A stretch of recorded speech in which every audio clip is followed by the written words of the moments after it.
Weekend as well. Well, the Federal Reserve announcing another round of money printing yesterday. Ronald Reagan's budget director, David Stockman, calls the move, quote, madness, and wonders whether capitalism itself will survive. More of Dr. Bernanke's medicine. David Stockman, former Reagan budget director, joins me now. David, great to see you again. Glad to be here. Madness, the end of capitalism? You're not a little overwrought, are you? No, I think it's pretty serious. This isn't QE3, it's QEI, to infinity. They've told you. They're going to print money, and they're going to buy bonds, and when they run out of bonds, they're going to buy all the MBS. And as it is, just with this program, they're buying half of the monthly issue of mortgage-backed securities from all those wonderful agencies that we have in Washington, Fannie, Freddie, Ginnie, half of them. There are some categories of bonds that don't even exist anymore because the Fed or other central banks in the world own them.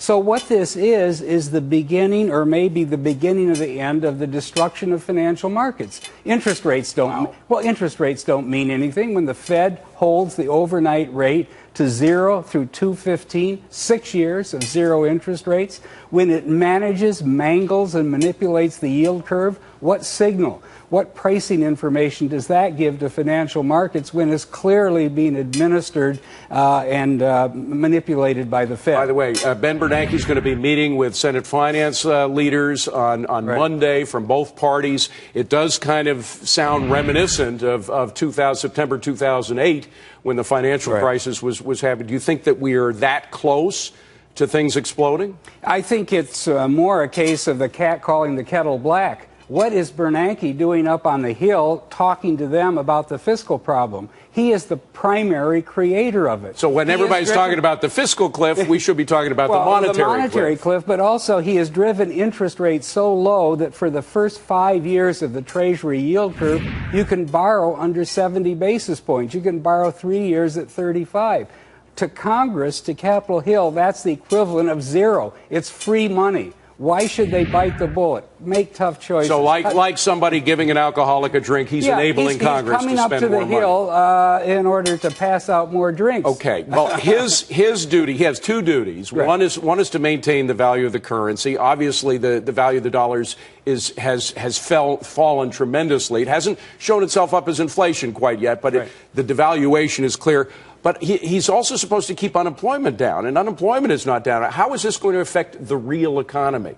Well, it's pretty clear that we've had a massive explosion of the Fed's balance sheet. They've been buying bonds hand over fist, creating money like there's no tomorrow since September 2008.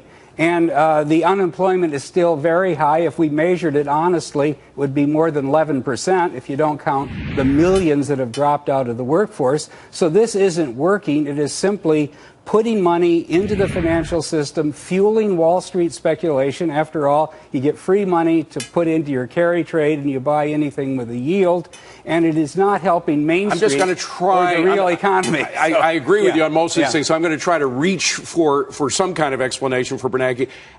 When you're investing in the stock market, you're investing in assets. You're investing in companies that have real assets, that make things, as opposed to investing in gold or something. So at least with his moves, if you put your money in the market, you are investing in assets rather than the gold carry trade, for example. No, but you're buying assets, whether they're fixed income or whether they're the Russell 2000 or whether it's some company that is probably vastly overvalued, because when you put the 10-year interest rate at 1.7%, way below the rate of inflation, that's sub-economic. That isn't real. You're basically inflating all asset prices, real estate, companies, everything. Well, what happens when a currency loses its power, which is what you're saying is happening? Well, I think what happens, the real question is what happens when a central bank fails. Because what they're doing now is they're going all in. They don't even have a limit on this. They've said until unemployment... By the way, either do the Europeans. The European Central Bank is doing the same thing. David, that's right. But until unemployment gets to some level that we think is the full employment, who knows in this impaired, injured economy we're in,